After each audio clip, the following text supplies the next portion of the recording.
lil maqdud sesuai dengan apa yang dia nawa, yang dia niatkan. Yakni annahu idza nawa al mar'u syai'an fala yakunu lahu minal ajri was sawabi illa biqadri ma nawa. Jadi maksudnya jika seseorang itu berniat melakukan sesuatu, maka dia hanya akan mendapatkan pahala atau balasan sesuai dengan niatnya. Sesuai dengan niatnya. Paragraf yang keempat, Pak. Kalau di yang PDF itu yang keempat, paragraf keempat. Juga nanti dicek dulu. Wa amma man ajral akhirah, barang siapa berniat memperoleh balasan akhirat, fa innallaha azza wa jalla yuthibu man kana kadzalika bis-sawabil akhirah wa yatafaddalu ala man kana kadzalika minal ibadi bi'itaihim as-sawabat dunyawiyya ala manawa bihi wa sawabal akhirah. Barang siapa yang berniat ingin memperoleh pahala akhirat, maka Allah akan memberikan pahala akhirat kepadanya dan akan menambah dengan memberikan balasan dunia kepada orang tersebut sesuai dengan niatnya untuk akhirat. Ini yang kemarin terakhir sebelum kita tutup itu loh, Pak. Siapa yang mengejar dunia, maka justru dunia itu akan memperbudak dia, orang yang mengejar dunia itu. Sementara siapa yang mengabdi kepada dia, orang yang mengabdi kepada Allah itu. Jadi saya kutip dari hadis qudsi, ya dunia ukhdumi man khodamani, wahai dunia berkhidmatlah kamu kepada orang yang berkhidmat kepadaku, wastakhdumi man khodamaki, dan berkhidmatlah dan mengabdilah kamu wastakhdumi itu dan perbudaklah orang yang mengabdi kepadamu. Saya ulangi lagi, ya dunia mengabdilah kamu kepada orang yang mengabdi kepadaku, tapi perbudaklah orang yang mengabdi kepadamu. Jadi kalau kita itu khidmatan lillah, maka dunia akan berkhidmat kepada kita. Tapi kalau kita sebaliknya khidmatan atau tolabud dunia, justru dunia ini akan memperbudak kita. Gitu nggih. Terus kemudian wa ala hadza yanbaghi ayyu'lam annal a'mala yajibu ayyanwiya biha al-ajr al-akhiri wa wajhallahi azza wa jalla. Oleh karena itu amal harus diniatkan untuk mendapatkan pahala akhirat dan memperoleh wajah Allah subhanahu wa ta'ala. Fa in hasala syai'un min umurid dunya fid dunya fa innahu yahsul tabaan bi ghairi niyatin lahu. Jika ada urusan dunia yang ia peroleh, maka itu akan didapat sebagai tambahan, Pak. Sebagai tambahan fadilah atau fadlun minallah tanpa harus diniati khusus. Jadi umpamanya ya kita katakanlah amal akhirat yang kita kerjakan, contohnya apa ya, mungkin kurban gitu, berkurban lillah, kemudian kita mendapatkan tambahan nikmat dari kurban ya. Tapi menurut saya gini, bapak-bapak sekalian, yang saat ini kok saya mikir-mikir, saya itu apresiatif kepada siapapun ya, program makan gratis ya Pak, mau menggelontorkan program makan siang gratis. Kenapa tidak mencontoh masjid, Pak? Masjid itu sudah ada Jumat berkah, ada Ahad barokah, itu makan gratis loh untuk masyarakat. Bahkan kita itu punya pembagian daging secara gratis tiap Zulhijjah. Kekuatan daya beli umat itu mencapai 27 sampai 30 triliun, Pak. Baru membeli dagingnya aja loh, Pak, membeli hewan kurbannya. Belum potensi-potensi yang lain, potensi distribusi, potensi pergerakan ekonomi yang lain, karena ketika orang berkorban tentu tidak hanya beli sapinya toh Pak, tapi bumbu-bumbunya, beli belum lagi tenaga yang disewa kan gitu. Kita ikut berkontribusi membangun perekonomian bangsa sebenarnya dan menyejahterakan masyarakat secara lebih luas.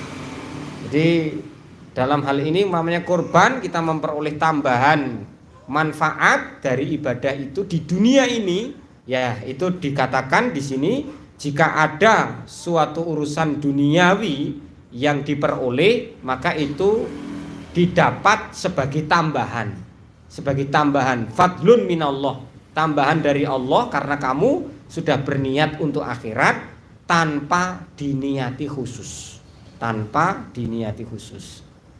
Wa qauluhu, lah ini paragraf yang baru malam ini, wa qauluhu faman kanat hijratuhu ilallahi wa rasulihi fa hijratuhu ilallahi wa rasulihi. Maknahu anna man nawa bi hijratihi wa dhihabi wa intiqalihi min daril kufri ila daril islami wajhallahi wa tiba'an nabi sallallahu alaihi wasallam fa hijratuhu khina idzin makbulatun indallah wa yuthabu alaiha. Ucapan beliau sallallahu alaihi wasallam, sabda beliau sallallahu alaihi wasallam, barang siapa yang hijrahnya itu untuk Allah dan Rasulnya, maka hijrahnya itu adalah untuk Allah dan Rasulnya.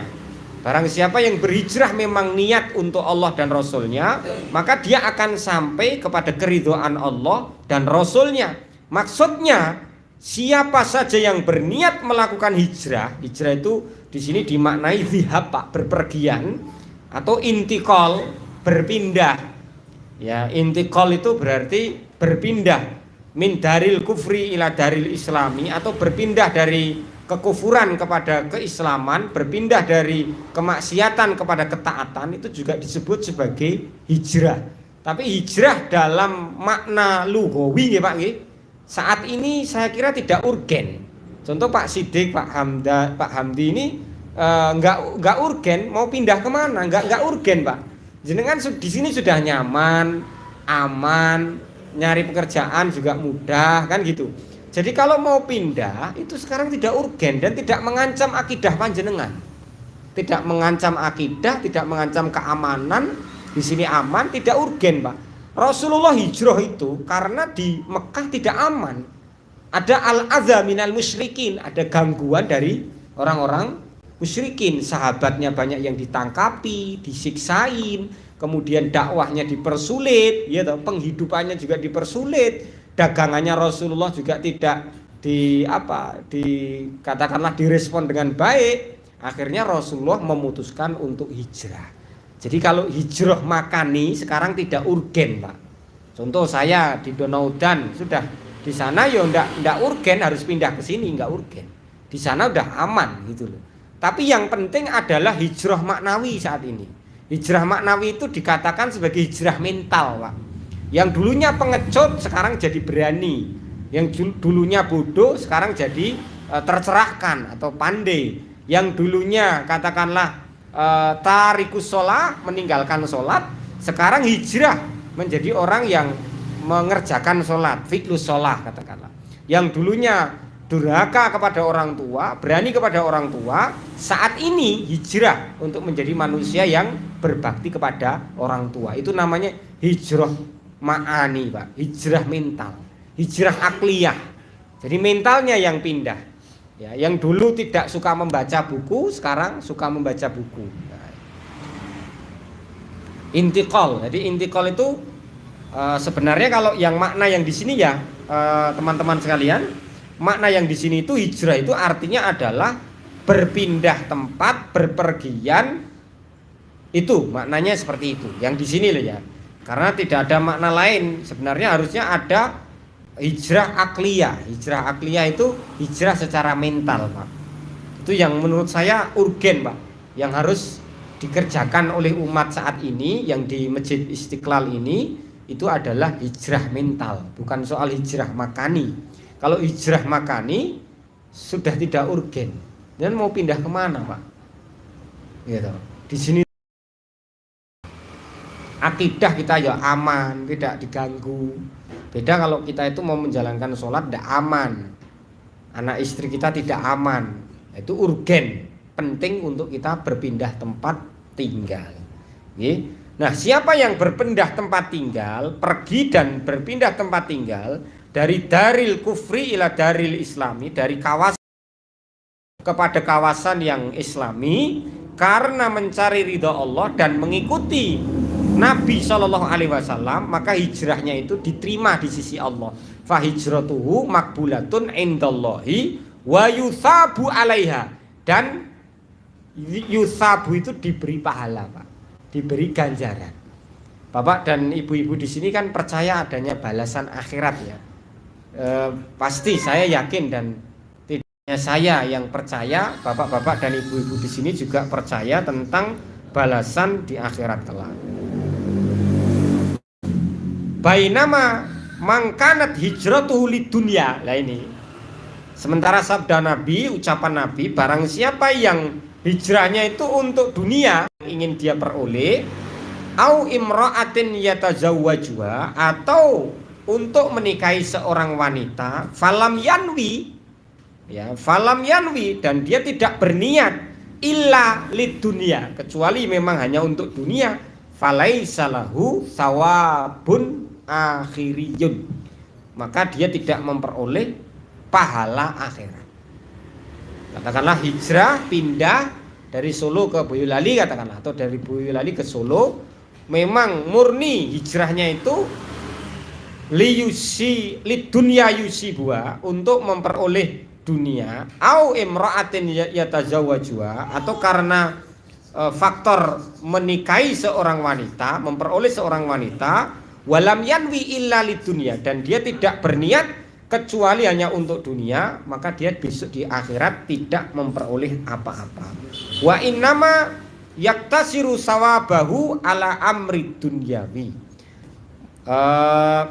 Pahalanya hanya sebatas urusan dunia, rezekinya lancar, dapat wanita yang dia inginkan, hanya itu aja, Pak.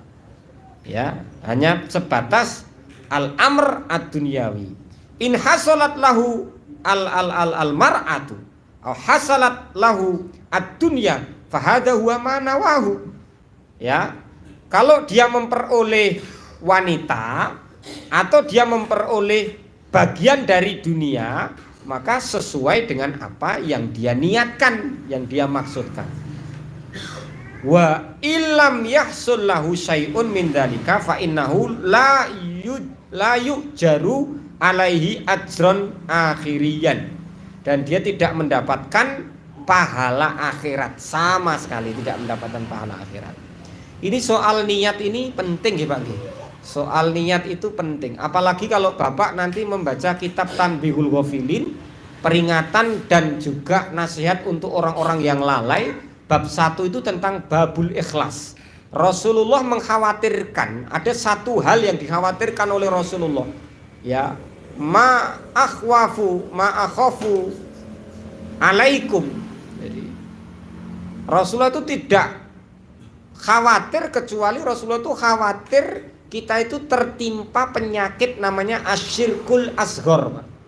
Syirkul asghar ini apa, Pak? Syirik kecil. Ketika ditanya oleh sahabat, apa itu syirik kecil? Rasulullah menjawab, ar-riya'u, yaitu riya atau pamer. Secara bahasa riya itu artinya al-idhar, menampakkan. Jadi dia berbuat amal itu agar dilihat, dipuji, disanjung oleh manusia. Ini bahaya loh, Pak. Riya ini akan apa ya? Riya dan ketidakikhlasan ini akan menodai kemurnian amal Bapak dan Ibu sekalian. Contohnya, akhi namanya siapa? Mas Ardi. Mas Ardi sholat itu suci enggak, Pak? Suci. Amal baik enggak? Amal baik. Tapi sholatnya bisa menjadi sangat menjijikkan ketika sholatnya itu li ghairillah, bukan untuk Allah. Orang haji mulia enggak? Mulia. Tapi hajinya bisa jadi sangat kotor dan menjijikkan di mata Allah karena hajinya itu li ghairillah, bukan karena Allah. Jadi Dengan adanya riak dan ketidakikhlasan itu akan menghilangkan kemurnian ibadah, Pak. Sesuatu itu murni, ibadahnya itu menjadi murni, suci karena lillah, Pak. Tapi kalau bukan karena lillah, itu sudah nggak murni lagi. Saya punya guru di pondok dulu. Ketika melihat orang itu bisa kelihatan mana orang yang tulus dan mana orang yang tidak tulus, Pak. Saya nggak tahu apakah dilihat dari mikro ekspresi wajahnya atau yang lain, saya kurang paham. Tapi dia itu bisa niteni mana orang yang tulus dan mana orang yang tidak tulus. Gitu, Pak. Yang kedua, Pak, kalau Bapak melakukan amal karena riak dan ketidakikhlasan, yang kedua, bahayanya, implikasinya bagi diri kita adalah kita akan fokus pada penilaian manusia, bukan fokus pada penilaian Allah, dan itu membuat kita makin tertekan dan stres, Pak. Coba kalau kita hidup ini ingin dinilai manusia, Pak. Contoh Pak Sidik mengelola masjid karena ingin disanjung oleh orang lain. Saya dakwah ingin mendapatkan apresiasi, sanjungan dari orang lain, umpamanya ya. Maka yang ada adalah kekecewaan dan tingkat stres yang tinggi. Nah kalau Mas Ardi nanti komen negatif gimana pada saya? Saya stres, Mas. Dikasih komen jelek gitu stres. Karena saya fokusnya adalah penilaian manusia, bukan penilaiannya Allah. Penilaian manusia itu apakah ada yang objektif toh, Pak? Mungkin beliau saat ini beliau benci sama saya. Oh, ada yang bisa jamin besok beliau masih seneng sama saya? Enggak ada, Pak. Maka ini risiko, Pak. Tiap kita harus berani mengambil risiko ini. Hidup di masyarakat juga gitu. Saat ini Bapak disukai katakanlah oleh warga, besok siap untuk tidak disukai oleh warga itu. Kalau kan bapak-bapak sudah hafal toh, goya apa ridollah goyatun la tudrok kan gitu. Waridon nas goyatun la tudrok. Mencari keridhaan Allah itu sudah benar, Pak. Itu adalah tujuan goyatun la yutrok. La tudrok, la yutrok, mohon maaf. Ridhonya Allah itu adalah tujuan yang tidak akan pernah meninggalkan kamu. Sesuatu yang tidak akan pernah meninggalkan kamu.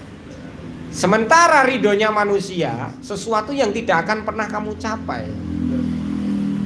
Ya, mencari ridhonya manusia itu dulu, maaf ya, Pak Harto di zaman awal-awalnya kan dielu-elukan. Akhir masa jabatannya beliau dicaci-caci. Sama, ini juga sama gitu.